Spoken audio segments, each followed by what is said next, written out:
dream I know deep up my feelings for you. Watch.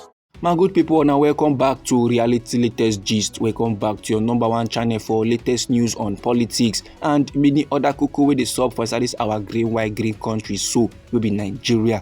And as we did normally they do, we don't come back with breaking news, we don't come back with updates, we don't come back with fresh information we go like share with the general public. And the cuckoo now be say not less than 32 internet fraudsters with the ground now we don't be convicted and sentenced to various jail terms by the Edo State High Court, where they sit down for inside Benin City, the capital of the state.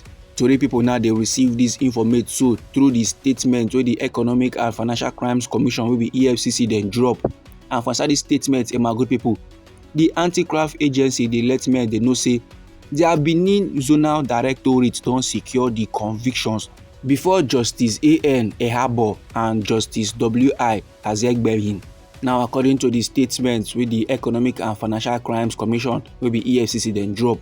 Them now the yarn say the Jaguda men, the fraudsters, the Yahoo boys, they were prosecuted on separate one-count charges bordering on obtaining by false pretense, plus advance fee fraud, plus retention of proceeds of crime, and possession of fraudulent documents.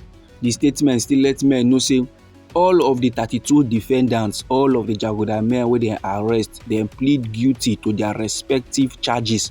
And sake of that, the prosecution counsel can they urge the court then to convict and sentence the 32 internet fraudsters. But however, the lawyers of the defense, that is the lawyers of the 32 internet fraudsters, they can't plead for leniency, they can't plead for mercy, for forgiveness.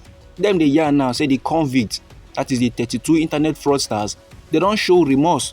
Them now don't show say yes, the act wey dem carry out is very much shameful. E no nice, na Jaguda activity, and they are willing to change. After every Justice A.N. Ehabo con sen ten ce 29 out of the 32 convicts to 2 years imprisonment each, with an option of 200,000 naira fine, while one of the convicts received 5 years imprisonment or a fine of 500,000 naira. Then as for the remaining 2 convicts, Justice W.I. Azegbehim con sen ten ce one of them to 2 years imprisonment with the option of paying fines of 300,000 naira, while the other convict they sen ten ce am also to 2 years imprisonment with the option of paying fine of 400,000 naira.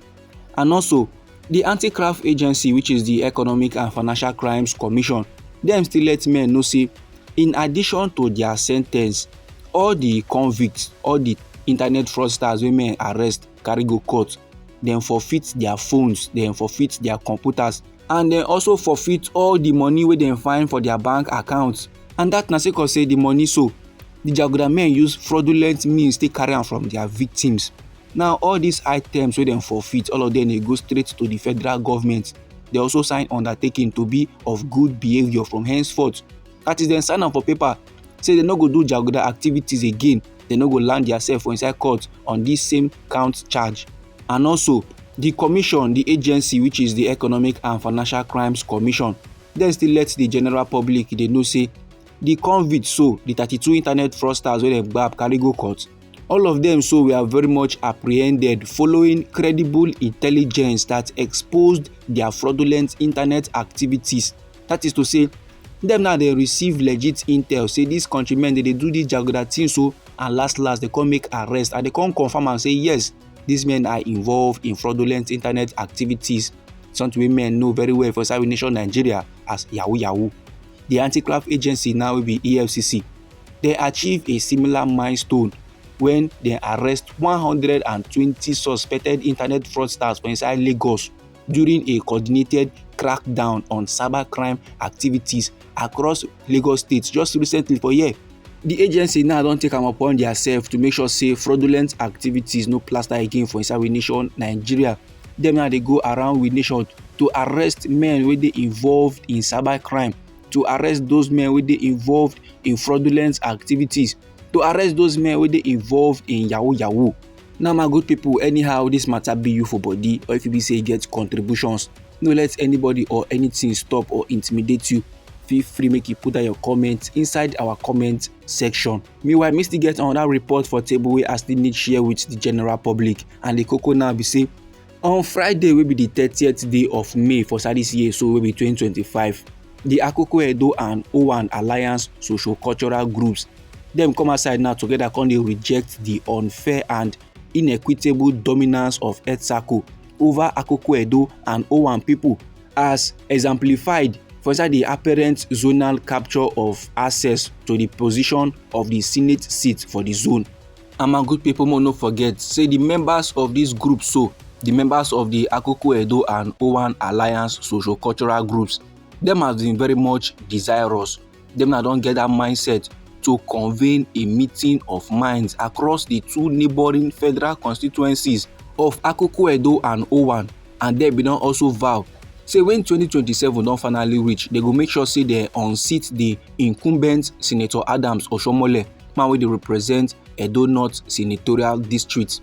Them now they argue say the Edo North slot for 2027 should expectedly go to the O1 or Akoko Edo people. That is, men no suppose drag the slot at all wey the thing just come outside.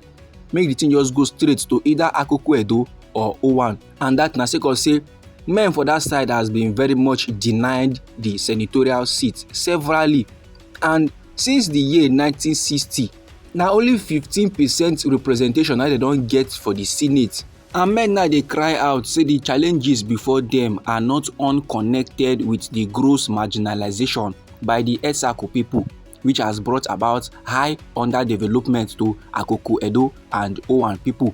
And these two federal constituencies, so they hold a voting strength of over 324,907, and them now they vow to be very much united in their efforts and commitment to wrestle power from the Etsaco bloc, and it's very much necessary sake of the alleged gross marginalization in the distribution of democratic dividends wey dey normally come to the Edo North. This my good people, na the information I wan share give the general public. Now anyhow the matter be you for body, or if you say you get contributions about this very particular topic, so no let anybody or anything stop or intimidate you. Feel free make you put down your comments inside our comment section. Once again, now we be reality latest gist.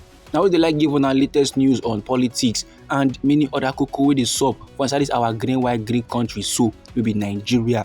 Now if you be say you like this update and you go like to dey receive more, then sharply make you subscribe to this channel, and don't forget to put on the notification bell so that as we dey bring more news dey come your side, now you go first receive the update and you go even get am sharp. And also try make you dey share the news give your family and friends so that them too they go know wetin dey sup for inside we nation Nigeria, so that they go know wetin dey play for inside Edo State. Now me dey go get more news, me dey go gather more reports, me dey go gather more intel for you my good people. Try make you no go anywhere.